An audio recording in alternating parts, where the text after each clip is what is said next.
Good morning, ladies and gentlemen. Welcome to this morning's meeting of West Berkshire Licensing Subcommittee. Can I please double check that those attending virtually can hear us? Virtually? Yeah. Online? There's no one online. There's no one online, okay. Before we start, can I please ask everyone present to switch off their mobiles? That would be appreciated. I'd like to confirm that the application we will be hearing today is for Best Buy Foods, 51 London Road, Newbury, West Berkshire, RG 14 1JN. I am Councillor Paul Dick, and I am supported on this morning's subcommittee by Councillor Phil Barnett, Councillor Stephanie Stevenson, and Councillor Nigel Foote as substitute. The legal advisor to the subcommittee is Becky Batten, and Ben Ryan will maintain a record of the proceedings. Gordon Oliver is the Zoom host. Please note that this meeting is webcast and recorded. Parties should therefore be mindful of this and bear this in mind in terms of the information shared during the hearing. I will set out the order in which people will be asked to speak. If at the appropriate point anyone wishes to ask a question, please raise your hand.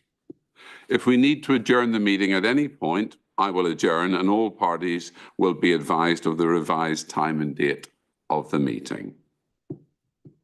If we hear the evacuation alarm this morning, we must leave the building immediately. Please proceed via the safe emergency exit route, which will be shown to us by the trained officers present. Please follow any instructions given by them. The assembly point is in the car park of the Dolphin Public House. Anyone requiring assistance should notify the officers. If the lockdown alarm sounds, we will remain seated and await instruction from the same officers. We would then adjourn the meeting until such time as it is safe to proceed. Does anyone have any questions so far? Okay.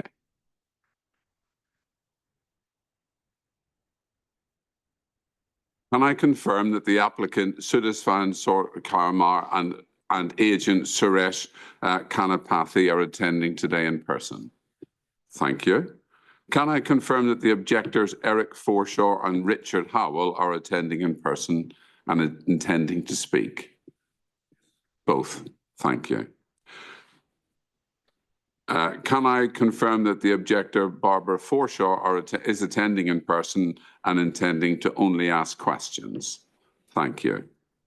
All other relevant representations submitted in writing will be taken into consideration by the panel when they make their determination on this matter. I'm assuming we still don't have anybody remote. Mr. Oliver? That's correct, Chairman. Nobody remotely. You. So I'll now proceed to explain how the meeting will be conducted. The Council's licensing officer, Nicolina Reynolds, will introduce the application, after which the calling of parties will take place in the following order. Representations by the applicant. Is that both of you, gentlemen, or just one of you? It's you. Okay, thank you. Representations by the objector, and that's Eric Forshaw and Richard Howell. Summing up by the applicant. Remember, each group has 10 minutes in which to make their case. So where there's two people, then you need to decide how you're splitting that time. I think it's important just to point out now that we will listen very carefully to everything that is said in whatever direction, but this is a quasi-judicial process, and we are required to look at the licensing objectives. There are some issues we've already seen raised as objections, which are not technically part of our deliberation. If there are things that are going wrong somewhere else, in somebody else's domain, then that's not directly relevant. So we will listen very carefully, but you need really to stick to the rules, as it were, because we have to. I hope that's helpful. The total time for summing up to respond to any representation shall not exceed 10 minutes, and this should take into account the Licensing Act's 4 objectives. And for those who are new, these are the 4 principles by which we are directed. The prevention of crime and order, public safety, the prevention of public nuisance, and the protection of children from harm. Ben Ryan will time the 10 minutes and notify you when you have a minute left. Once all of the representations have been made and all questions asked, I will close the meeting. After this, the members will meet privately to make a decision, and a written decision notice will be issued to interested parties setting out the verdict as soon as possible, but in any event within 5 working days of the hearing. Is everyone happy and clear about the procedure? Yes, sir. Yes, sir, I did say that earlier. Okay, so no, you have to decide how you're splitting it up. Okay? Do you need to have an argument about that, or is that okay? I meant with each other, not with me, sir. Okay. Okay, all right, thank you. Okay, I'd like to take this opportunity to remind all parties present this is a public meeting and the meeting is webcast on YouTube. It is therefore necessary to remind all attendees again that they are in a public forum and ask participants to bear this in mind in terms of anything that is said. I'd also like to take this opportunity to remind everyone that questions raised as part of the process may only seek to clarify a statement made and not to introduce new business. Questions are for clarification. So, turning to members, do you have any interest that you wish to declare? Members are saying no. I should say that I had a phone call from somebody I knew in the past who asked me about this application, and I simply referred that person who has some local interest to talk to the licensing officer, and that's what he did. So I think I should put that on the record as a matter of form. So if everyone's ready, we can now get started. So the licensing officer, please, to proceed with introducing the application. Thank you. Good morning. Can everybody hear me? My name is Nicolina Reynolds. I am the licensing officer with the Public Protection Partnership. I will now introduce the application. On the 2nd of May 2025, an application was received from Arca Licensing on behalf of their client, Mr. Sivudasdan Suryakumar, for a new premise license under Section 17 of the Licensing Act 2003. The application related to premises of Best Buy Foods located at 51 London Road, Newbury, West Berkshire, RG14 1JN. The application has been recorded on the licensing database under the reference number 27129. The application was validated on the 2nd of May 2025, and the statutory 28-day consultation period ran from the 2nd of May 2025 until the 30th of May 2025. A copy of the application is attached as Appendix 1. A plan of the premises is attached as Appendix 2. Details of the designated premise supervisor is attached in Appendix 3, and the application seeks to obtain the following licensable activities: supply of alcohol Monday to Sunday, 0600 hours to 0100 hours for consumption off the premises. Late night refreshment Monday to Sunday, 2300 hours to 0100 hours indoors.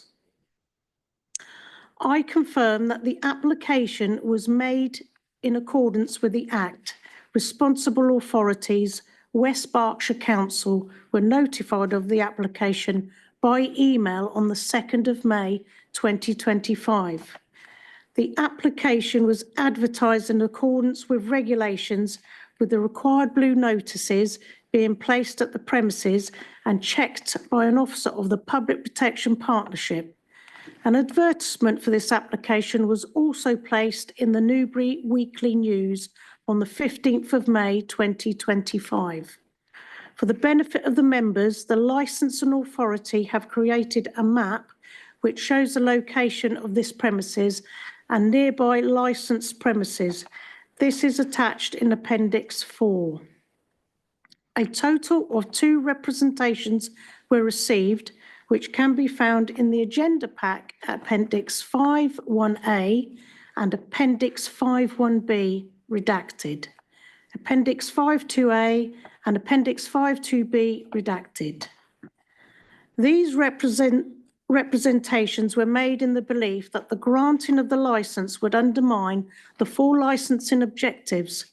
For the benefit of the members, the 4 licensing objectives are prevention of crime and disorder, prevention of public nuisance, public safety, and the protection of children from harm.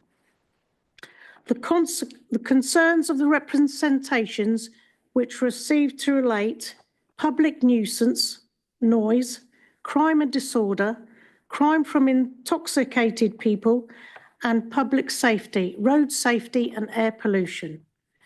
Mediation took place between the applicant, Thames Valley Police, and Environmental Health, and subsequent additional conditions have been agreed with the applicant. These Thames Valley Police and the licensing authority, these have been forwarded to councillors, including as supplementary papers. A hearing was arranged for the 4th of July 2025, but the applicant's agents were unable to attend. A further date for the hearing was arranged for the 29th of July 2025, with all parties being available. This is done in accordance with Schedule 1 of the Licensing Act 2003, Hearings Regulations 2005. Having considered the applicant's request, the licensing authority was satisfied that it was in the public interest to extend the time by which the hearing had to be arranged to the 29th of July 2025. This was done in compliance with Regulations 11 and 12 of the Licensing Act 2003, Hearings Regulations 2005. Mediation has taken place through the licensing officers between the objectors and the applicant, but as of this hearing, no agreement has been reached between these parties. As relevant representations were made, members must determine the application.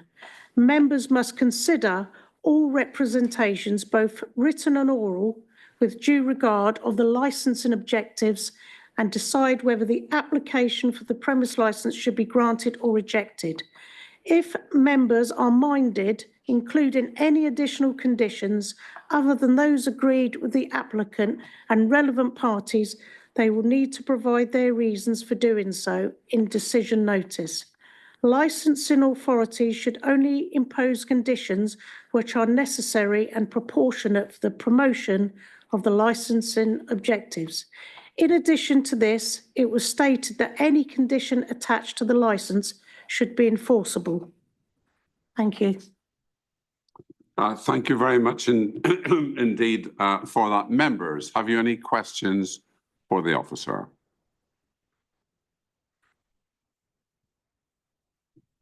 No? Thank you. That was obviously a very clear and helpful presentation. I'm assuming we still have nobody remote, so I won't keep asking that. So the applicant, first of all, do you have any questions for the officer? Thank you. The objectors? Questions? No? And the ward member?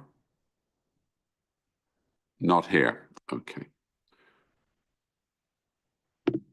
Could I please ask now the applicant to make your representations? You have up to 10 minutes to do so. Thank you, Chair. Chair, I think thank you for the officer has detailed the applications. So I would like to go straight into the points, Chair. So we made this application, Chair, until 1 o'clock in the morning. And the applicant has a very good experience. He's been working in Sainsbury for 5 years in a management, and then he has taken over this business to manage run for himself. Now, the premises itself, Chair, I think it's been empty for more than 1.5 years at least. And this premises is now becoming live, something taking place. Is really great things.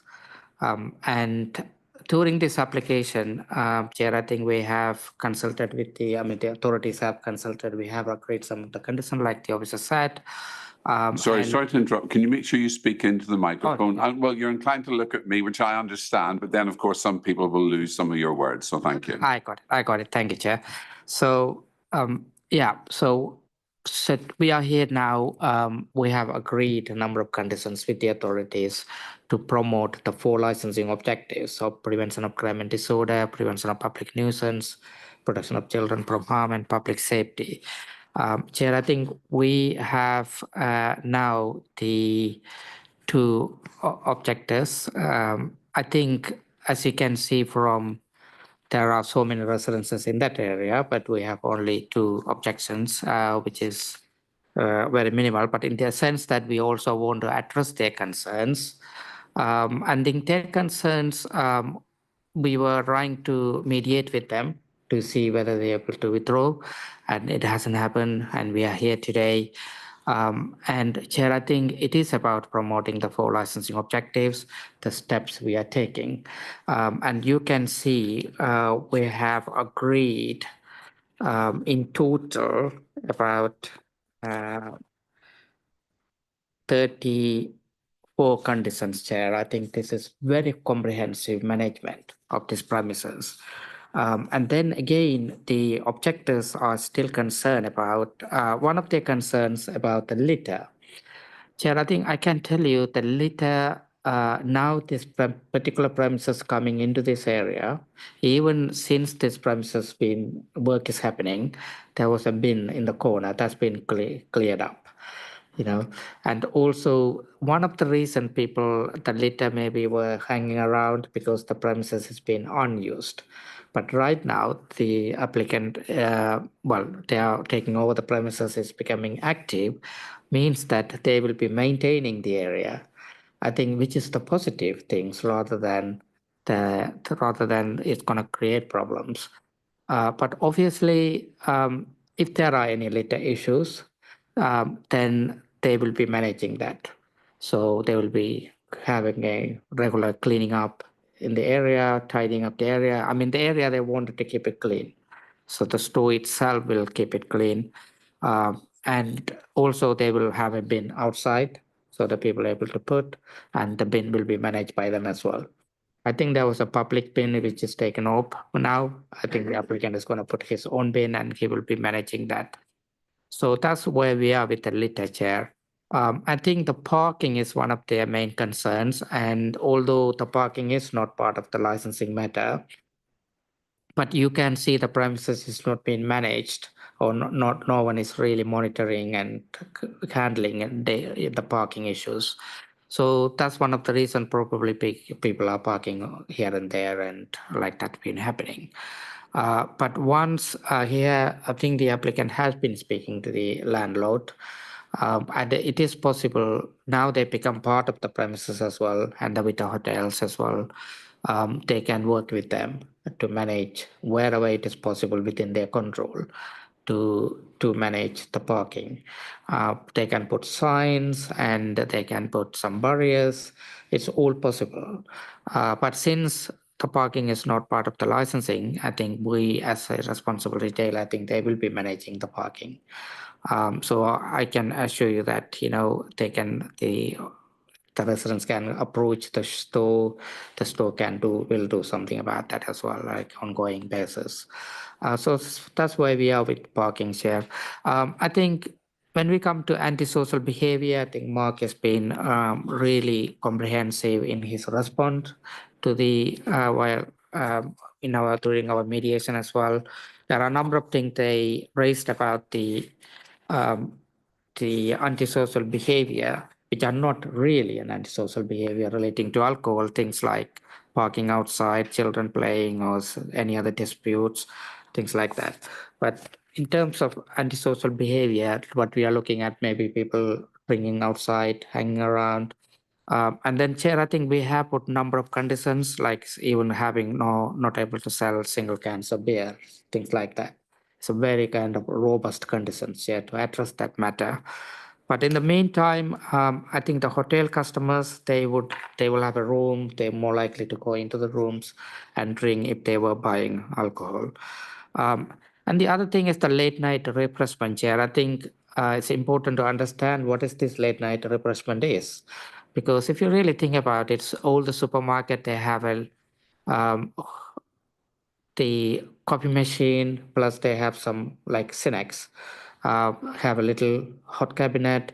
Even when you go like a BP garage, while I was waiting for paying for the petrol, and there was a little hot cabinet, I can quickly pick something and then I can take it away with me.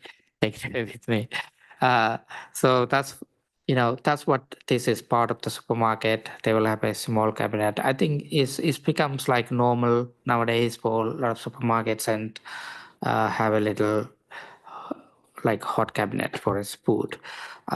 So that is what it is. And I think it's not like a takeaways. I don't know whether the objectors understood that way, but this is more part of the retail store to have something to take away. There will be a bag. They will be put it in. It's mostly to take away. So that's where we are. Chair, I think I wanted to confirm. I know we write to negotiate with the objectors to see whether they will be able to withdraw the objections if we come down on the hours. That's one of the reasons we come out on the hours at 12 midnight. And also there were really two concerns about the late night refreshment. We will remove that as well. But now that we are here, we are back into the original application, Chair. I think we would like to request, because I think you can see there are so many other premises open until 2 o'clock as well.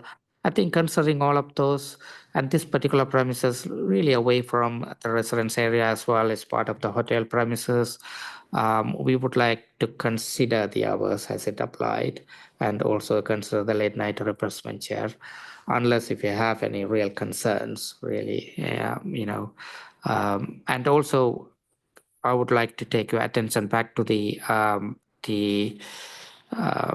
conditions we have agreed. We have signs for customers. In terms of the noise, we have signs for customers to leave the premises quietly and actively managing it as well. But anything like that happening, there's a CCTV in place. The authorities will have evidence. If any of the objectors complain in the future, for example, the authorities will go down, they will get a CCTV which is covering outside as well, and then able to evidence and take actions or do something about it.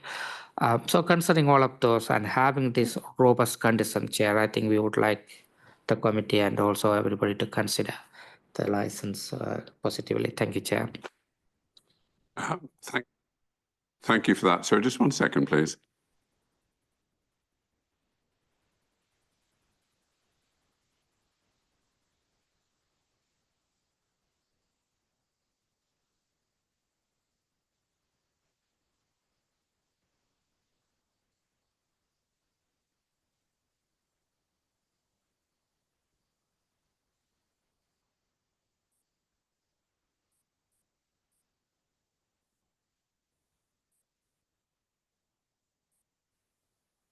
This is the time when members can ask you questions, and I'm going to go first because we need to be crystal clear here. So as part of the normal process, there were negotiations with the objectors, and there was a whole series of things that were offered. But we're now in the situation where the deal, if you like, is not being accepted. So we go back to the original application. And I just want to be clear, you were talking, for example, about hours. The original application's to 1 o'clock for off sales and for refreshments, and presumably that's where you are.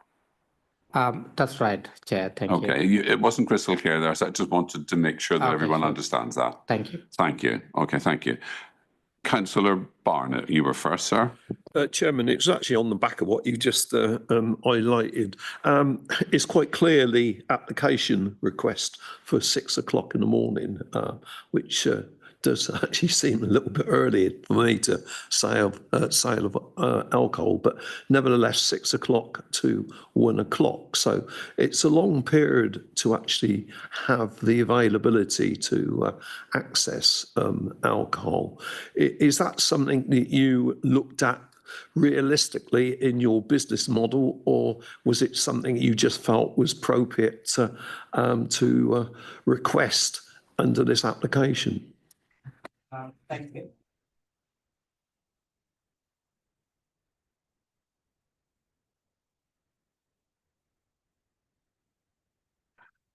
Thank you for that questions.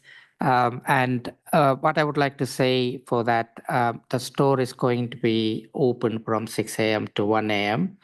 And we wanted to have the licensing hours same, unless obviously there were any concerns. So that's one of the reasons. So the business model or the plan is to open the store from 6 a.m. to 1 o'clock and having the license at the same time during the, unless the morning hours people can drink. Yeah, I think I was just speaking to the applicant as well, the business owner. So they have changed the opening hours to 7 a.m. So we are happy to 7 a.m. Yeah, thank you. I think they changed the business plan to open at 7 a.m. Thank you. That's noted. Councillor Bonner, are you correct? Content, sorry. Any other members? Councillor Foot. Sorry. Substitute. I thought I might be told that. Just for everyone else, there are 4 members. One's a substitute in case something comes up during the hearing that would disqualify one of the members, and then we can't proceed. So the substitute can't ask questions, and so that's what this is about. But I think Councillor Stevenson has a question. We're in your hands. Thank you. Our concerns really were about the parking, as it is the concern of the objectors. And we understand that this is not part of the actual application and the licensing considerations. But we heard you say that you've had discussions with the landlord. So have you come to any conclusions how the parking situation might be made better? Thank you. Sir. Thank you. I think what the landlord and they decided to have some signage to say that they were going to have a limit how much people can park in terms of probably 20 minutes, 30 minutes maximum, so people don't park it permanently. So we're going to have some kind of signage. At the same time, we're going to actively manage as well, because it's important for the store. We don't want anyone to come and park permanently and park it anywhere and everywhere. So it is going to be managed. So in a way, from unmanaged place to is going into the managed place. But in terms of action we're going to take is like some kind of signage and some kind of barriers, but we haven't come into concrete things, but it's something that have to be planned together. Thank you. Are you content, Councillor? Any further questions from colleague members, that is? No?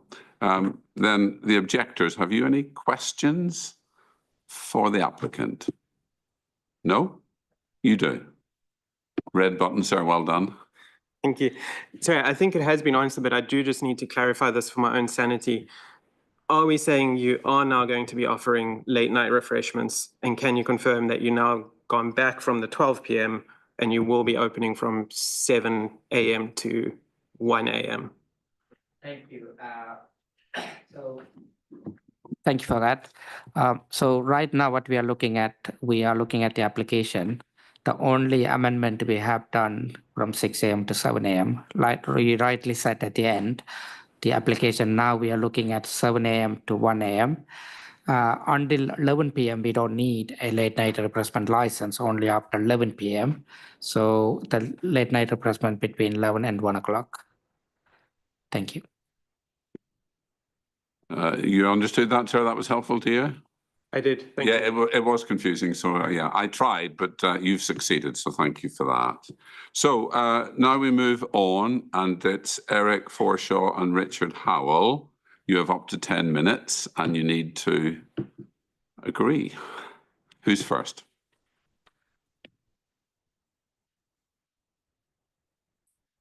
Just before you get started, how many minutes would you like me to time, just so you're splitting it?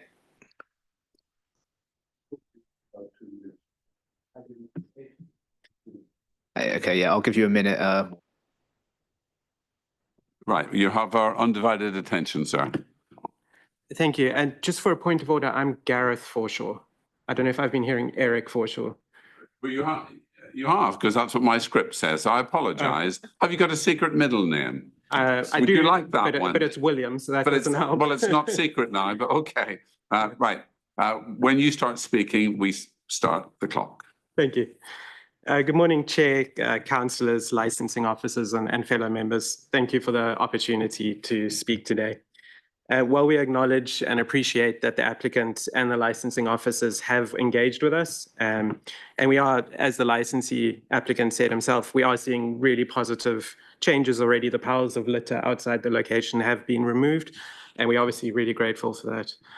As the closest local residents to this proposed application, we do still have concerns that we don't feel have been appropriately addressed. As I said, I think our number one concern is really the proximity to residential properties. Our front door is exactly 31 meters away from the front door of this application premises.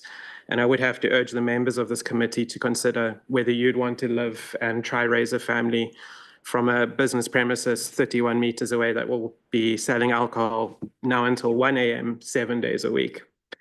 When we purchased our home in Newbury, we had every reasonable expectation of peace and residential amenity at the end of a quiet and private road.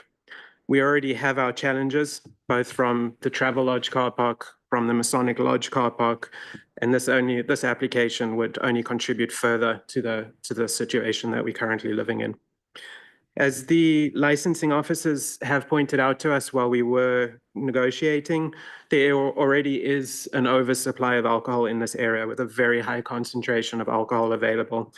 We have Aldi's directly across the road. We have the Cross Keys pub, which I believe is busy renaming. We have the Premier Hotel restaurant and multiple convenience stores along the high street.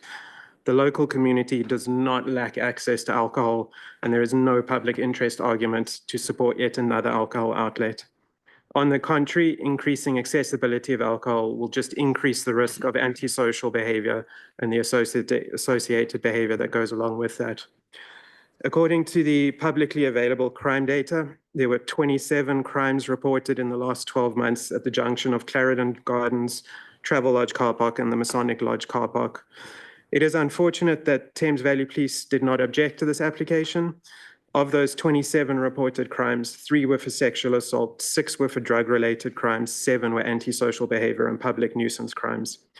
While we obviously cannot hold the applicant responsible for those existing issues, we all know that increasing alcohol availability in this area will just exacerbate the situation, placing additional strain on law enforcement, local services, and of course, us, the local residents. As pointed out by, I think, both the applicant and the licensing officers, there is going to be responsible oversight from the applicant.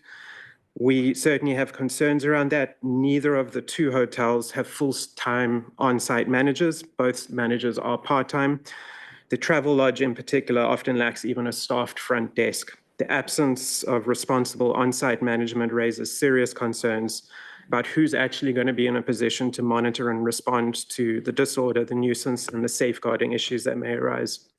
It is unreasonable to expect the applicant to manage all of these challenges across both the Travelodge car park, the Masonic Lodge car park, and their own premises.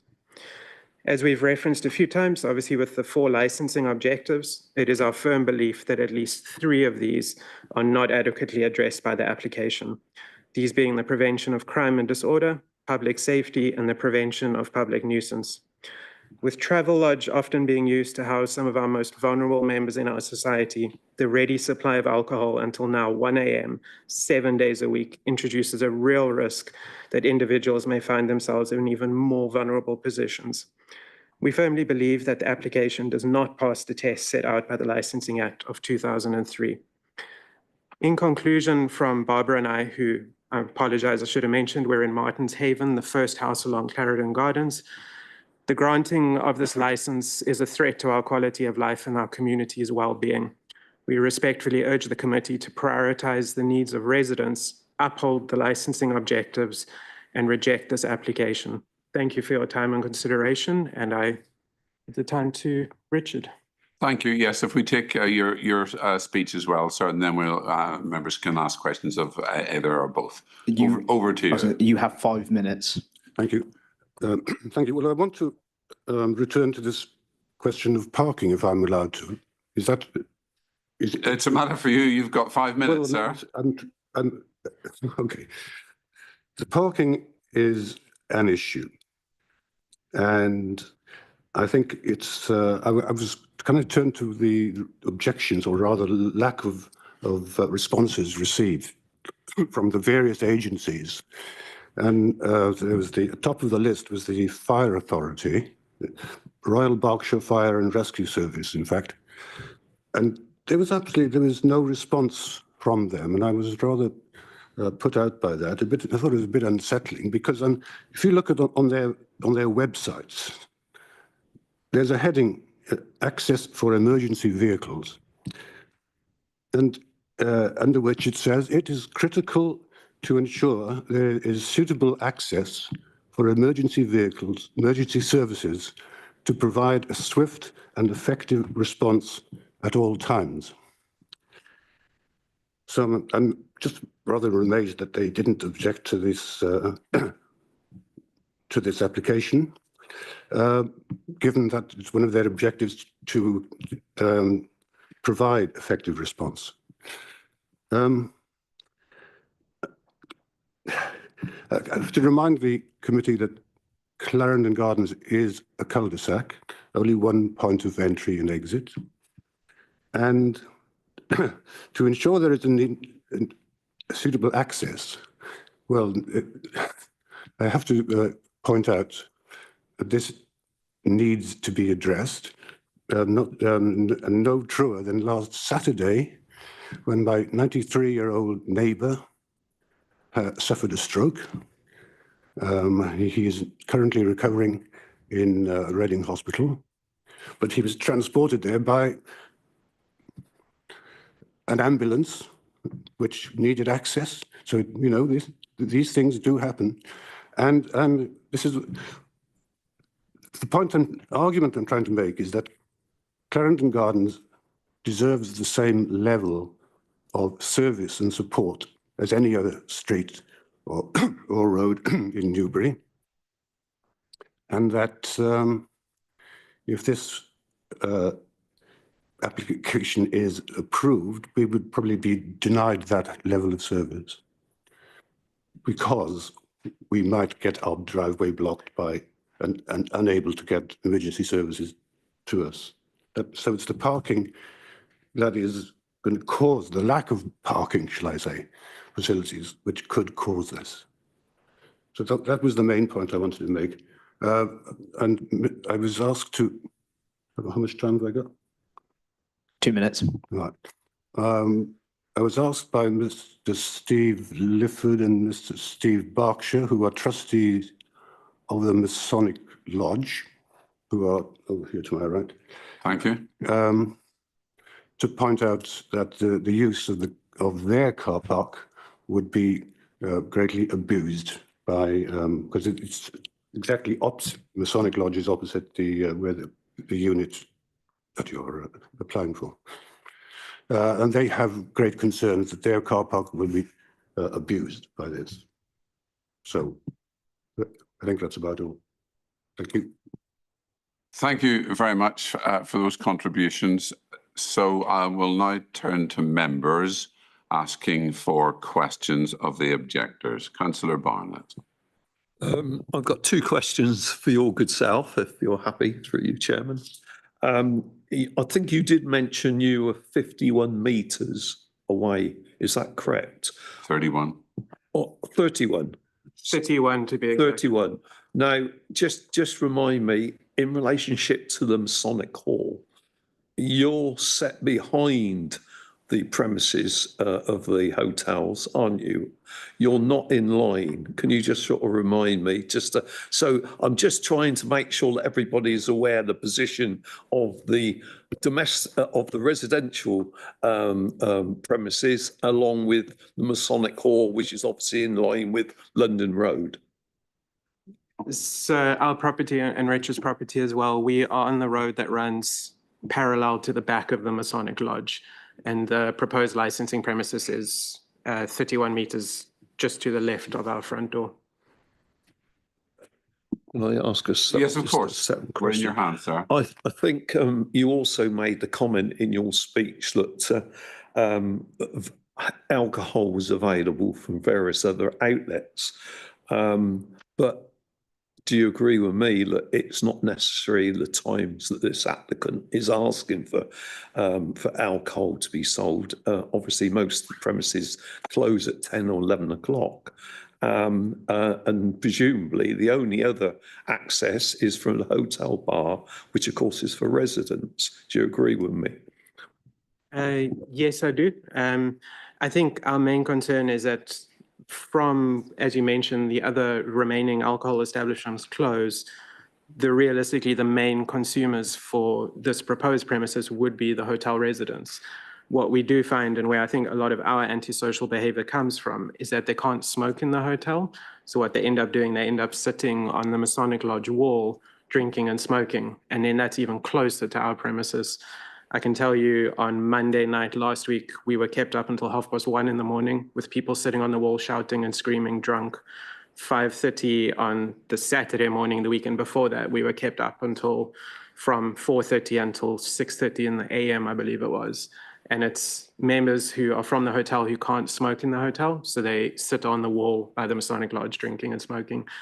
They wouldn't have access to alcohol traditionally at that time. If we are going to be now serving alcohol till 1 AM, it's just going to exacerbate that problem for us.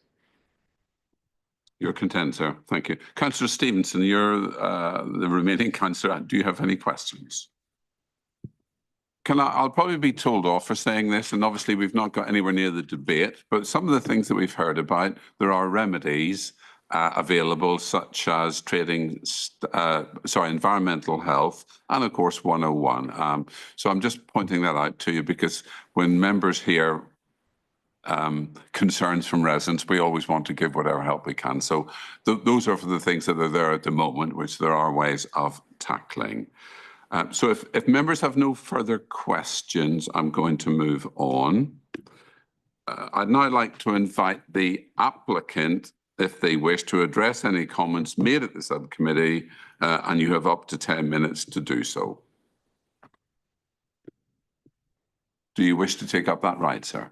Yeah, okay, I will do that. Can I remind you to speak directly into your microphone so we get you loud and clear? Thank you. Yeah, sure. Thank you. Chair, I think one of the things I would like to stress the objector mentioned about another issue that happens, and it's to do with the hotels. We don't know. We don't have no evidence, but in any case, it's going to exacerbate the problems. But that's one of the reasons we have a number of conditions to promote the licensing objectives. And so one of anybody is drunk, they will be refused alcohol. And if they were to sell them, anybody drunk, I mean, people, when they're going to come and buy alcohol, they will be already more likely to get drunk already. They will be refused from these premises, and we have one of the conditions to address that as well. So I just wanted to point that out only, Chair. Thank you. Is that all you wish to say, yeah? Yeah, Thank you, just to be clear.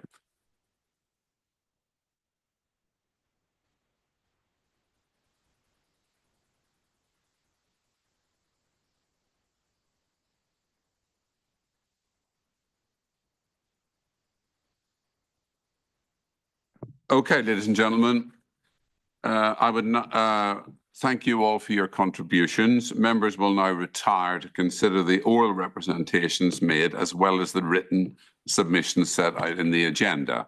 A written decision notice will be issued to interested parties setting out the verdict as soon as possible, but as I said before, in any event, within 5 working days. Thank you all for coming along to this meeting today, and I'm just waiting for the Zoom host to confirm that we are no longer live.